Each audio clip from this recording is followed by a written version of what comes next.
Lesson 1 point for European societies around 1492. European societies were arranged in a hierarchy, meaning by order of rank or position.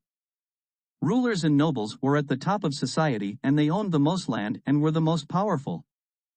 Peasants were at the bottom of society and they made up most of the people in European society. In Europe, kinship did not play as an important role as it did in Native American and African societies. Instead, life in Europe centered around the nuclear family. This kind of household was made up of a mother and father and their children. The Roman Catholic Church was important in Europe. It played a central role in people's daily lives. The church encouraged Christians to take Spain from the Muslims, who were followers of Islam. The church also wanted Muslims to leave the Holy Land.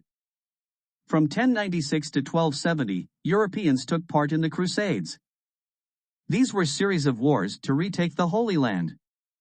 The Crusades failed to achieve this goal, but the Crusades still had a big impact on the age of exploration. First, the Crusades opened trade routes east and Europeans wanted the goods they saw in Asia. Following an epidemic of plagues beginning in the 1340s, the population recovered and began to grow, further increasing demand for trade. The development of the Renaissance also contributed to an interest in worldly pleasures and a new confidence in human achievement. Secondly, the Crusades increased the zeal to spread Christianity to other parts of the world. Later, during the early 1500s, reformers called for changes in the Catholic Church. This movement was called the Protestant Reformation and resulted in competition about what form of Christianity, Catholic or Protestant, should be spread to the New World. Finally, the Crusades helped to make European rulers stronger and to make nobles and the church weaker. This increase in the power that European rulers held resulted in the consolidation of political power and competition during the Age of Exploration. By the late 1400s, four major nations were taking shape in Western Europe: Portugal, Spain, France, and England. Europeans looked for new routes to the east. The introduction of the compass and astrolabe allowed ship captains to navigate better. New ships such as the caravel allowed sailors to sail against the wind. Prince Henry of Portugal, often called Henry the Navigator, developed and employed these new innovations. He sent his captains to explore the coast of Africa.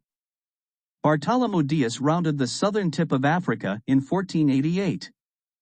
10 years later, Vasco da Gama reached India. Christopher Columbus was an Italian sailor. He thought he could find a new trade route to Asia. He wanted to sail west across the Atlantic. Columbus asked the rulers of Spain, Queen Isabella and King Ferdinand, to give him money and supplies. In return, he would claim new lands for Spain. He would also convert the people he found to Catholicism. In 1492, Columbus sailed across the Atlantic. He landed on an island between North and South America.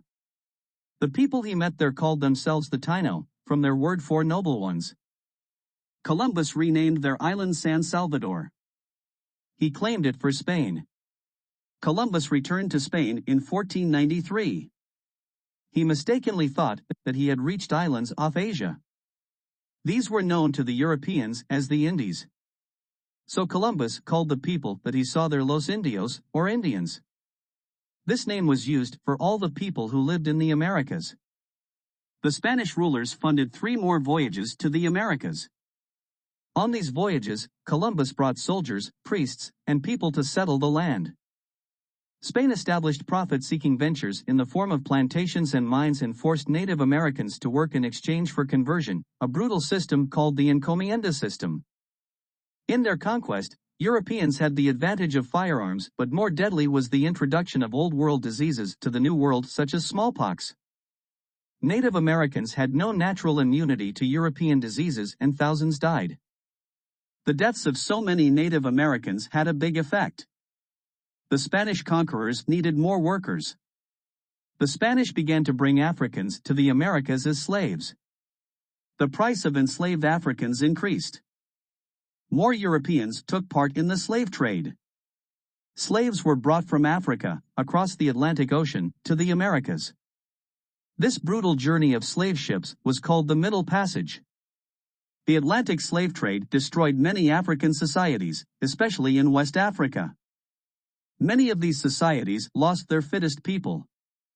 By the 1800s, about 12 million enslaved Africans were taken to the Americas. After Columbus's voyage, ships carried trade goods to various regions.